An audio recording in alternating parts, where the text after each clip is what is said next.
Welcome to the Windows Computer and Technology channel. And of course, there's a lot of questions that come from the viewers on different points concerning Windows 10's possible extension, possible, getting new features, and then Windows 11 in the mix, and Windows 12 coming soon next year.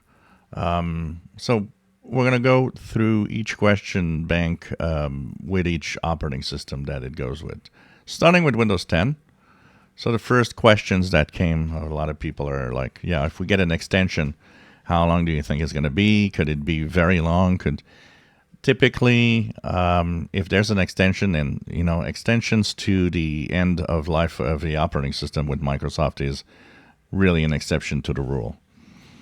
But that could be 2 to 3 years. I would think it's going to be at least 2, maybe 3 years. I don't think it's going to be just 1 year. So that would give time for Windows 10 to continue its decline, if we can say so, as other operating systems are taking the place. If there's an extension to Windows 10, we have Windows 12. What do I think about the move to Windows 11, 12, and so on? And how it's going to be. Can we move to Windows 12 from Windows 10? These are things we don't know because only Microsoft knows the answer to that. Maybe they don't even know yet the answer to that. We know that Windows 11 is a free ride to Windows 12 probably. That would be a surprising move that they don't do that.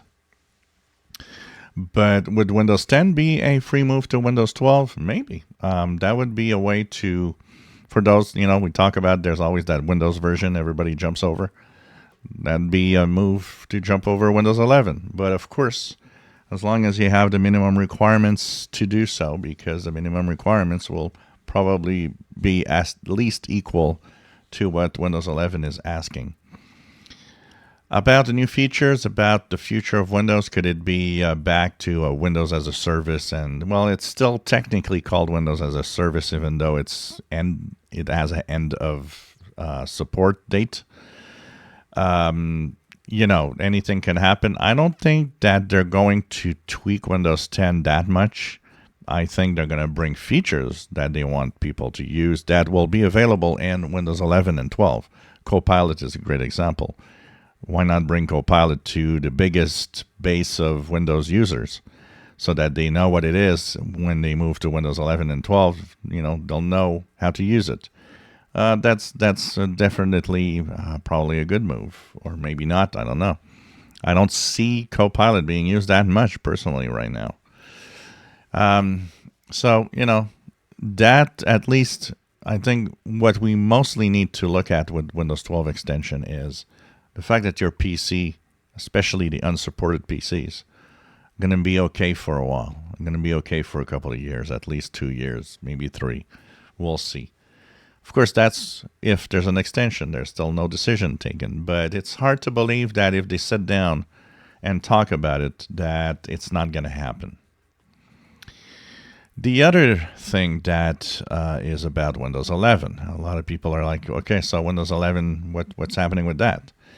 Well, it's continued to be developed. There's still going to be some moments next year. Supposed to have new features. Supposed to have new AI features also.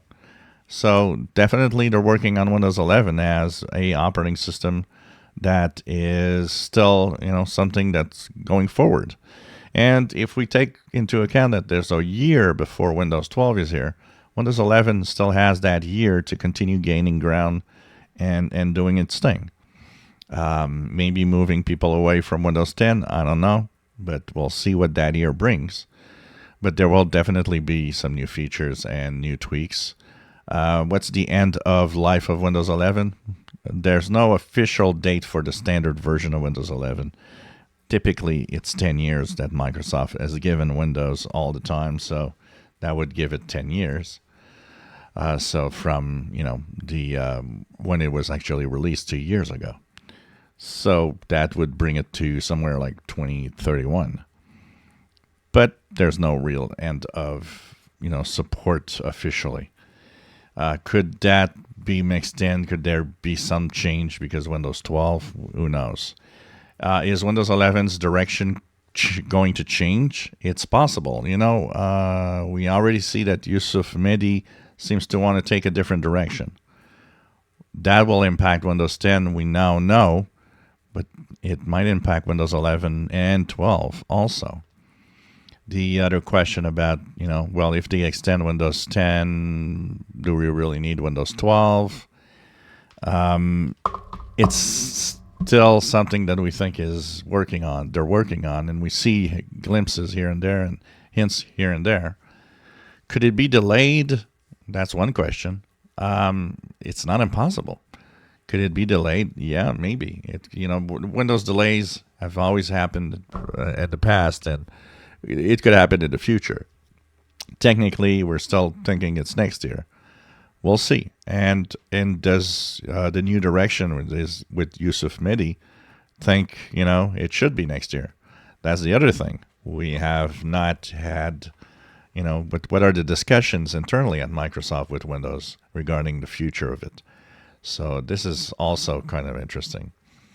The other question about all versions of Windows, is it the end of Windows as a service? Like as I said, they're still talking about Windows as Windows as a service, even though now they're back to a 3-year schedule. So we're kind of weird, because Windows as a service was pretty much, you had a Windows that was upgraded and tweaked all the time, and we would go forward with that version of Windows that's being enhanced.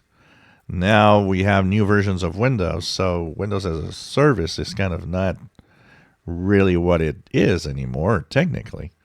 So anyways, we'll see what happens with that. But I think 2024 will have a lot of surprises for us and a lot of interesting things concerning Windows, especially with the new head of Windows and Devices. I think there's a change of mentality and a change of what the future will bring. If you enjoy my Windows, if you enjoy my videos, please subscribe, give us a thumbs up. Thank you for watching.